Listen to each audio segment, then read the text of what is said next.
people try to keep it real with their homeboys, but their homeboys, if their homeboys could make it out the hood, they gone. They're not gonna even ask you or owe you no explanation.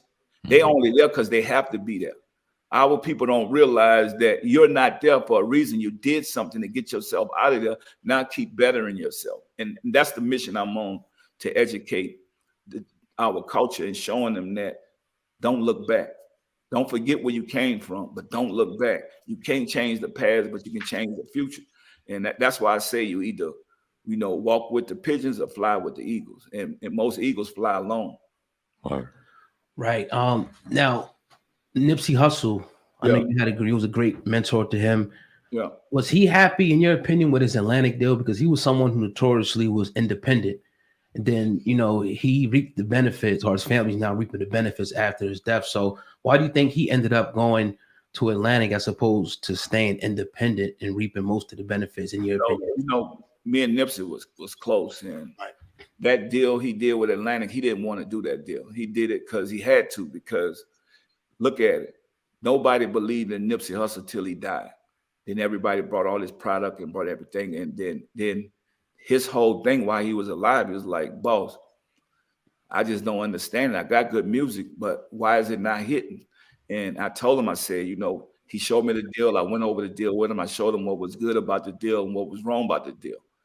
And he told me, he said, I want to do what you do, but I got to do this first. I'm going to do this deal, make it a short-term deal, and put this music out, and then so I could blow up, and then I could be able to put other people on the same way you was able to do it. I said, man, you got to do what's best for you and your family. What I was able to do, it just was a blessing. And it's sad to know that he didn't even see how people loved him and how many records he was able to sell. Because when he first put that record out, he only sold 50,000 units. And once he died, that record went triple platinum. Mm-hmm. It's crazy to me that how people would. And he told me all the time, we used to laugh about my shoes, but he loved what it stands for. So when I said Mayati, motivating oneself, encourage you actively to think independently, he was like, nah, that's going to blow up. Maybe people might not get it till you're dead, but that's going to blow up. And I'm like, you know what? I don't really care about it. It's like, I'm going to just keep doing what I do. And I don't have to put other artists, on my projects or other artists to promote. I need to believe in these shoes. I need to believe in this product. And, we used to laugh about it all the time because I'll be saying how product don't talk back. And he had issues with people because there's a lot of big time artists that didn't believe in him at the time. But once he died, everybody wanted to be on a record with him.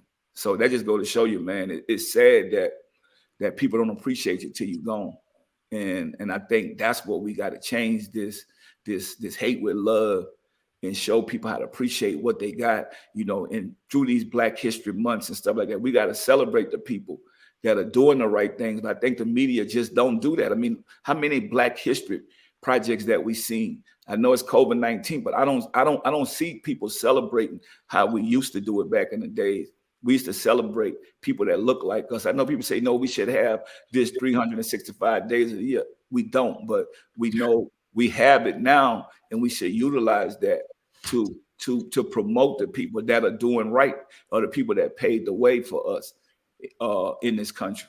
So I just think it's going to take us to make that happen.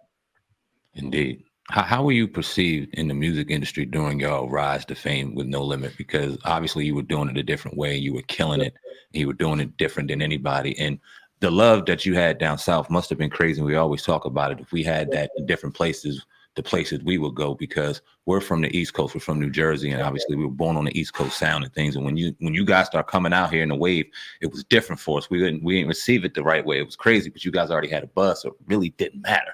But then when we took it, it was over. Like everything was insane. Yeah. Talk about that. Like, how were you guys perceived in the industry once you really started getting out of the South or wherever you guys were popping and started really getting in other places? So people don't know, like in New York, I was able to take over New York, and it never happened with a Southern artist, because either had to be East Coast or West Coast. Right.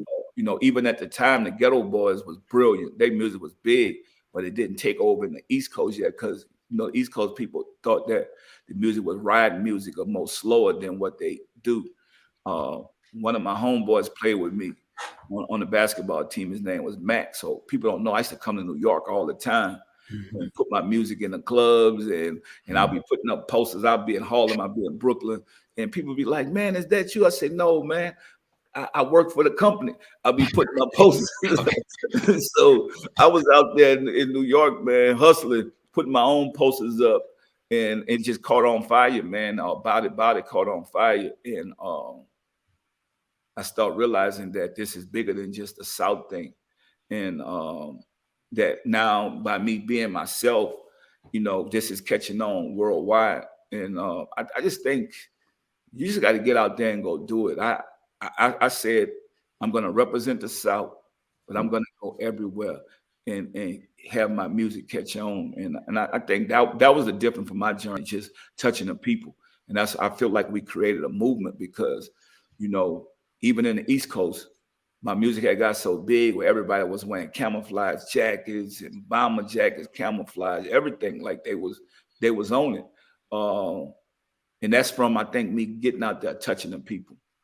And I think people don't realize, I think my first show was in the Midwest, was like Cincinnati, my first real show. And I was down there with a guy named Fresh. He was a DJ at the time. And my music caught on like that in the Midwest by me just going out there, being out there, touching the people. And I think it's a difference, man. I think a lot of people now, they hiding behind these computers, but you got to get out there and go touch the people if you want to create a movement. Definitely. Now talk about, as you guys call him, Little J.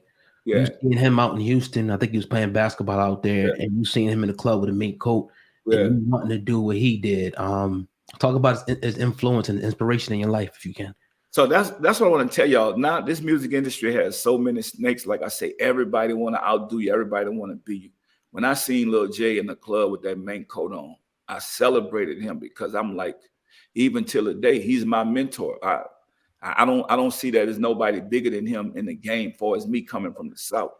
I look up to Uncle Luke, but these are my OGs. These are the guys that opened the doors and paved the way for me. So the Tony Drapers, I have to celebrate them. And when I seen it was a black man owner's own company, because I asked Lil J, I said, "Man, what you do? You rap?" He said, "No, I own the company. I'm the boss." And I said, damn. If I ever get into the record business, I was a basketball player then. I was playing for the University of Houston.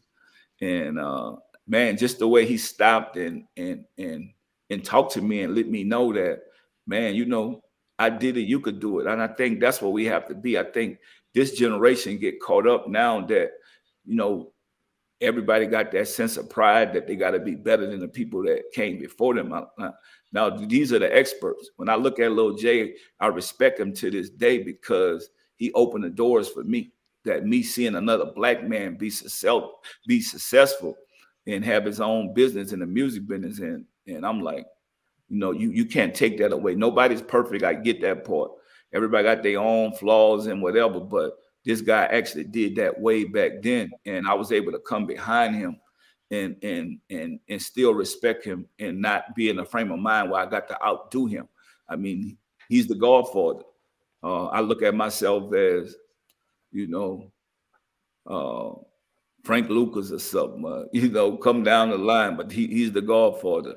And I think that's the way we got to do this generation. We have to be able to celebrate the people that came before us, and we got to stop all the self-hate and trying to outdo the people. And that's why I say so many snakes in the music business. That's why I got out. I got out early. I got out because I got tired. I'm like, this is about enhancing our culture.